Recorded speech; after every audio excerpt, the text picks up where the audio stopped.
Hello, everyone.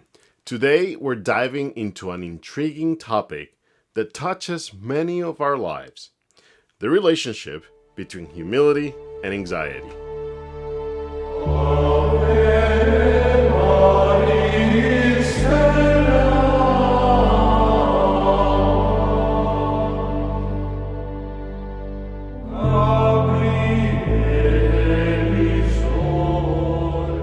Hello, friends. I'm your host, Dr. Diaz.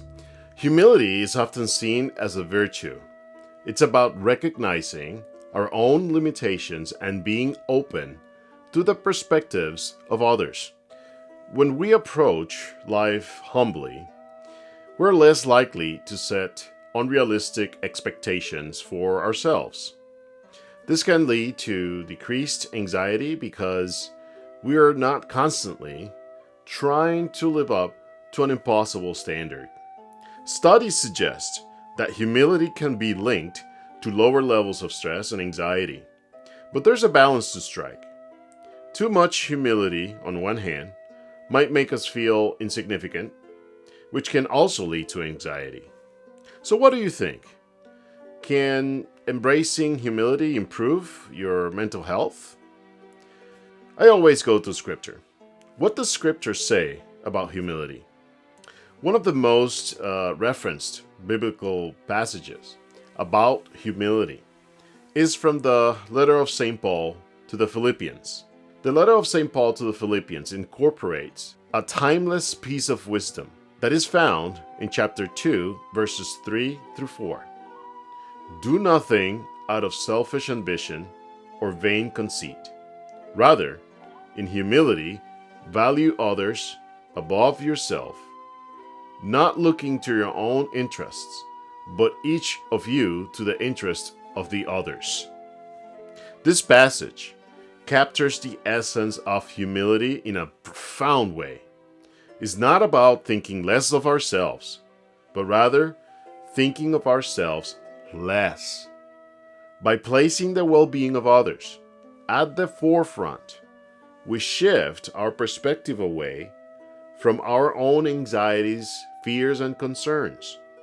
This can create a sense of peace and purpose that often alleviates the heavy burden of anxiety. Through acts of service and compassion, as encouraged by this passage, we can experience the true power of humility. It's not just about self-improvement, improving my life, getting better. It's about creating a more empathetic and understanding world. As described in the letter of St. Paul to the Philippians, humility offers a way to connect with others and manage our anxieties through service and compassion.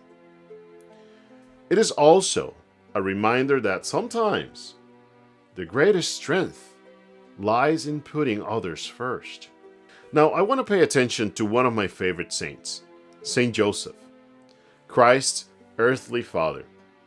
Saint Joseph is often referenced as an example of humility due to his actions and demeanor as depicted in sacred scripture. The sacred tradition of the Church recognizes him as a symbol of humility. Despite not being the biological father of Jesus, Saint Joseph accepted Jesus as his own child and raised him with love and care. This acceptance shows a form of humility where he put aside his own expectations or societal norms to embrace a role that was given to him by divine providence. Saint Joseph is shown as obedient to God's will throughout the Nativity story. He did not question the angel who told him to take Mary as his wife, despite the social scandal it could have caused due to her pregnancy before their marriage. This obedience can be seen as an act of humility, putting God's plan before his own. In the Bible, Joseph does not have any recorded words, yet his actions speak volumes about his character. This silent presence can be interpreted as an act of humility, focusing on actions rather than words. Joseph is described as a righteous man in the Bible, and his righteousness is demonstrated not through elaborated acts, but through quiet and consistent, faithful adherence to his duties and responsibilities.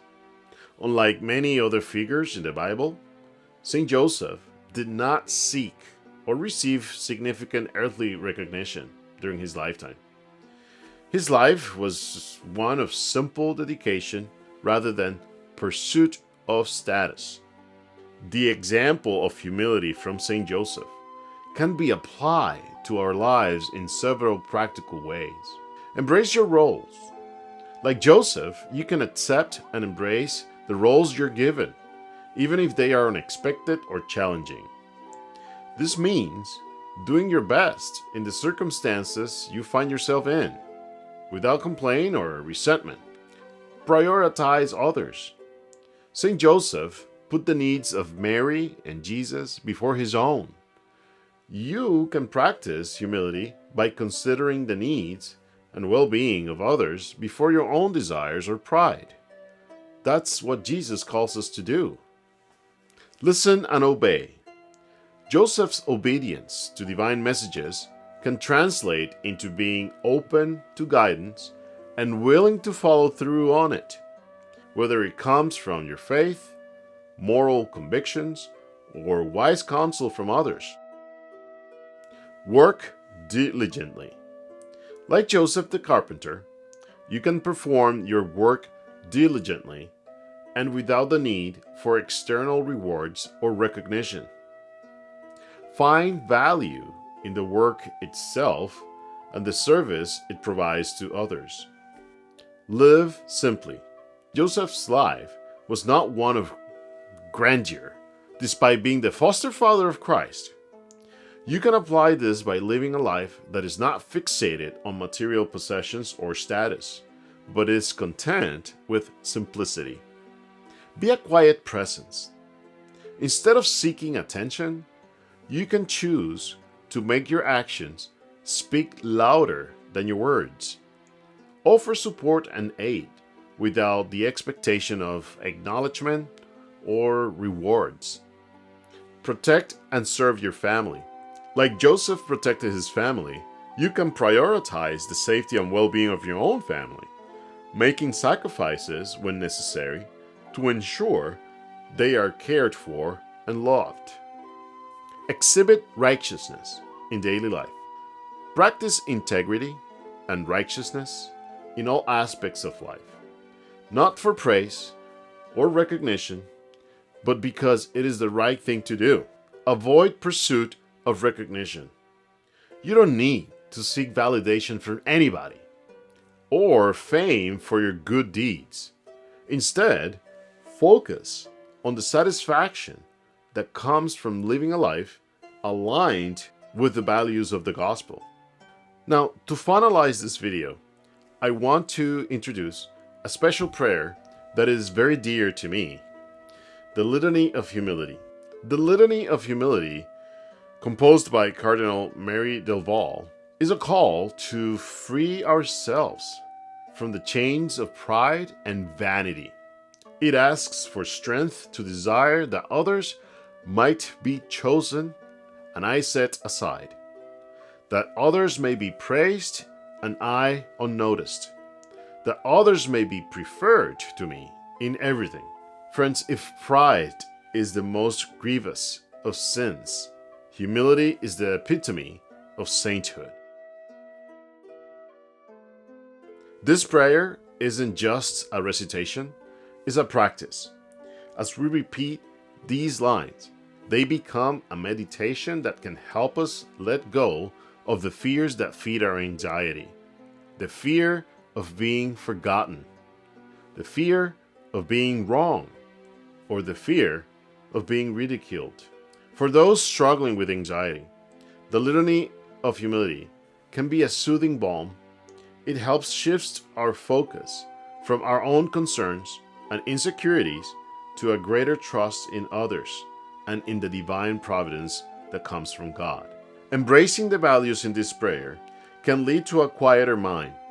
When we stop competing for attention, when we accept being lesser known when we are content with simplicity, we often find that the grip of anxiety loosens. The Litany of Humility challenges us to confront our deepest fears and insecurities. By doing so, it promises not just humility, but also peace, a peace that the world cannot give. For those who pray it sincerely, it paves the way to a life less burdened by the weight of anxiety. Friends, as we come to the end of our exploration today, we are reminded that humility and anxiety are deeply intertwined. The life of Saint Joseph, the Litany of Humility, and the wisdom of Scripture, they all point to a simple truth. In lowering ourselves, we rise above the agitated seas of our worries and fears. True humility is not thinking less of yourself. It's thinking of yourself less. It's a journey away from the ego and towards a greater sense of calm and a connection with the world around us and above all, with our dear God. Friends, we always like to close our videos with the Serenity prayer. Please join me. In the name of the Father, and of the Son, and of the Holy Spirit. God, grant me the serenity to accept the things I cannot change, the courage to change the things I can, and the wisdom to know the difference. Please, if you have found comfort and inspiration in our message today, please consider subscribing to our channel. I have linked to the description the Litany of Humility so you can check it out and offer it to Christ in your time of prayer.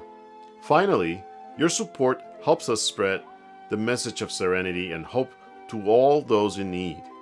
Give us a thumbs up and share this video with others. May we all find the courage to practice humility, to face our anxieties with grace, and to discover the serenity that awaits us on the other side of self. Thank you for sharing this time with me. Until our paths cross again, may you walk in peace and with a humble heart. See you next time.